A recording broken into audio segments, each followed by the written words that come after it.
Hello friends, welcome to अतुल्य पाठशाला। Friends, आज की वीडियो में हम पढ़ेंगे फेमस मेटाफिजिकल पोएट जॉइंडन द्वारा लिखी गई poem sweetest love I do not go, जो सन 1633 में सॉन्ग्स एंड सोनेट से ली गई है। यह पोएम 40 लाइन्स की है, जो 5 पैराग्राफ में बटी हुई है। फ्रेंड्स, यह पोएम एक लव सॉन्ग है जिसमें पोएट अपने बिलवेड से थोड़े समय के लिए दूर जा रहे हैं, जिससे उनकी बिलवेड को दुख हो रहा है और वह उदास महसूस कर रही हैं। तो पोएट इस पोएम के माध्यम से अपने बिलवेड को समझाने की कोशिश कर रहे हैं कि वह बहुत जल्दी ही वापस लौट आएंगे। इस पोएम में जो पोएट हैं वह भिन्न भिन्न उदाहरण देकर अपनी प्रेमिका को समझाने की कोशिश कर रहे हैं, क्योंकि वह जानते हैं कि उनकी जो प्रेमिका है, उनकी जो बिलवेड हैं, उनका स्वभाव कैसा है। एक बात आप सब भी याद रखेंगे कि यदि कोई आपके प्रभाव से आपसे प्रेम करता है तो वह तब तक प्रेम करेगा जब तक आपका प्रभाव है, लेकिन यदि कोई आपके स्वभाव से प्रेम करता है तो वह जिंदगी भर आपसे प्रेम करेगा, क्योंकि स्वभाव बदलने वाला नहीं है। इसलिए कभी भी जिंदगी में किसी से भी मित्रता या प्रेम करें तो अपना स्वभाव दिखाकर, ना कि अपना प्रभाव दिखाकर। चलिए अब आगे हम इस पोएम को लाइन बाय लाइन एक्सप्लेनेशन के द्वारा समझते हैं। Sweetest love, I do not go for weariness of the, यानी पोएट अपनी महबूबा से कहना चाहते हैं कि मेरी प्यारी प्रियतमा, मैं इसलिए नहीं जा रहा हूँ कि मैं तुमसे थक गया हूँ, nor in the hope the world can show a fitter love for me, और ना ही इस उम्मीद में जा रहा हूँ कि ये दुनिया मुझे तुमसे अधिक प्यार देगी। But since that I must die at last, मगर चूँकि मैं अंत में मर जाऊँगा, टिस्ट best to use my self in chest, thus by Fionn death to die, यानी इसलिए यही सही होगा कि हम इस बात के लिए तैयार रहें और मेरे मृत्यु होने का नाटक करें। यानी पोएट यही कह रहे हैं कि मैं जो तुमसे दूर जा रहा हूँ, तो यूँ समझो कि एक तरह का नाटक है जहाँ मैं तुम्हें अपने मौत के लिए तैयार कर रहा हूँ, ताकि तुम मेरे मरने के बाद दुखी ना हो, उदास ना हो। Yesterday night the sun went hence and yet is here today। यहाँ पोएट अपनी तुलना सूरज से करते हुए कहते हैं कि देखो, कल रात यह सूरज डूब गया था और फिर आज वह यहाँ वापस लौट आया है। He hath no desire nor sense, यानी उसके अंदर ना ही यहाँ लौटने की इच्छा थी और ना ही उसने यह बात को कभी सोचा था।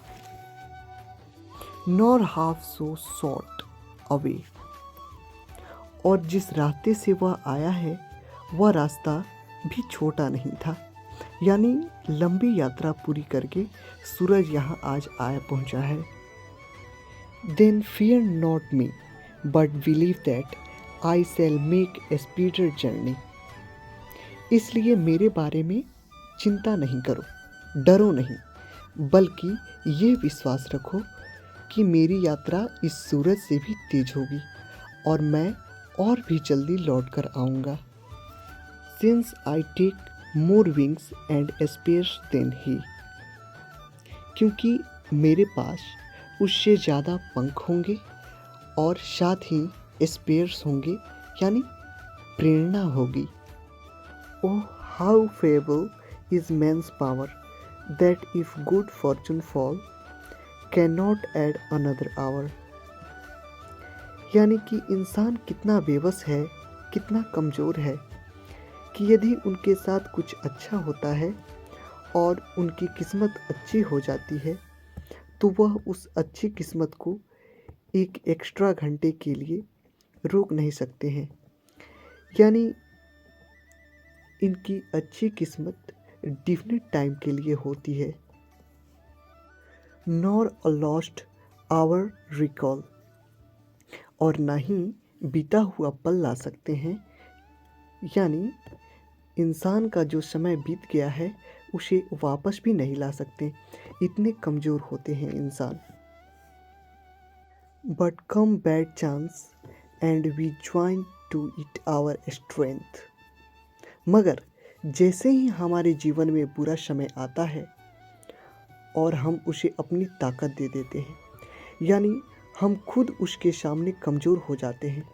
ऐसा लगता है मानो हमने अपनी पूरी शक्ति और ताकत उस बुरे समय को दे दी हो। And we teach it art and length, और हम उसे कला और लंबाई सिखाते हैं। यानी बुरे समय को हम खुद ही लंबा बना देते हैं, उसे सोचकर, उसे विचार कर और उसमें ढल कर। Itself over us to advance, और इस तरह उसे हम अपने ऊपर एडवांटेज दे देते हैं, जिससे वह हमें और परेशान करता है और तकलीफ़ों में डाल देता है। When thou sighest not wind, but sighest my soul away। यानी जब तुम आहें भरोगी तब तुम्हारी आहों में हवा नहीं होगी, बल्कि तुम आहें भरकर मेरे सोल को, यानी मेरी आत्मा को खुद से दूर करोगी। यानी पोइट कहना चाहता है कि यदि तुम जो बार बार दूर हो जाने की बात सोच रही हो, जो आहें भर रही हो, वह वास्तव में नेचर हमें कहीं दूर ना कर दे। When thou weepest unkindly kind, यानी जब तुम रोओगी तो वह अनकाइंडली होगा, यानी बेवजह होगा, क्योंकि मैं लौट कर तो आ ही जाऊंगा, लेकिन फिर भी वह काइंड प्रदर्शित होगा, यानी मुझे यह बताएगा कि तुम मुझे बहुत मिस कर रही हो। माई लाइफ्स ब्लड डॉट डीके, यानी तुम्हारा रोना मुझे तकलीफ देगा, इस प्रकार मानो कि मेरा शरीर से सारा खून सूख गया हो या निकल गया हो और मैं बहुत दर्द में हूँ। It can not be that thou lovest me as thou sayest, यानी ऐसा नहीं हो सकता कि तुम मुझसे प्यार करती हो जैसा कि तुम कहती हो। If in thin my life thou waste, thou art the best of me.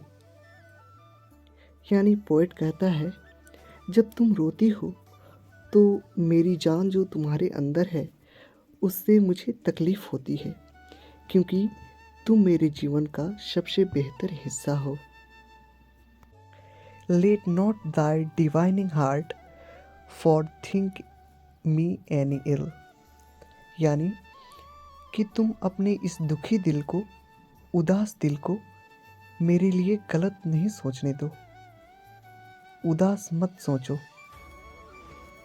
Destiny में take thy part and may thy fairs fulfil,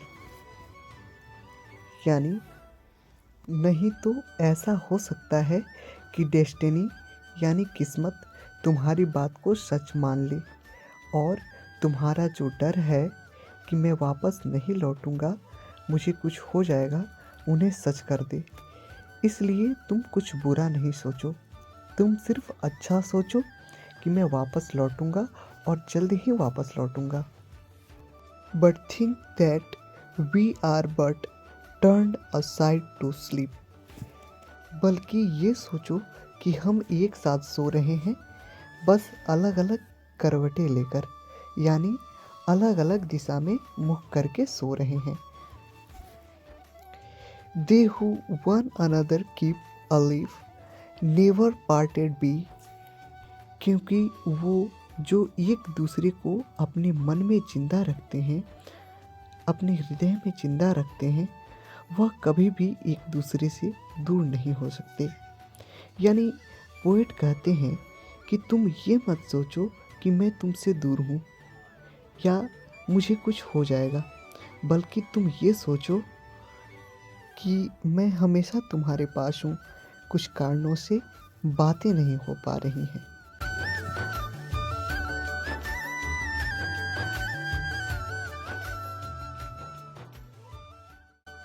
आशा करता हूँ कि आप सभी को यह चैप्टर अच्छा से समझ में आ गया होगा और आगे पढ़ाई करते रहिए। All the very best.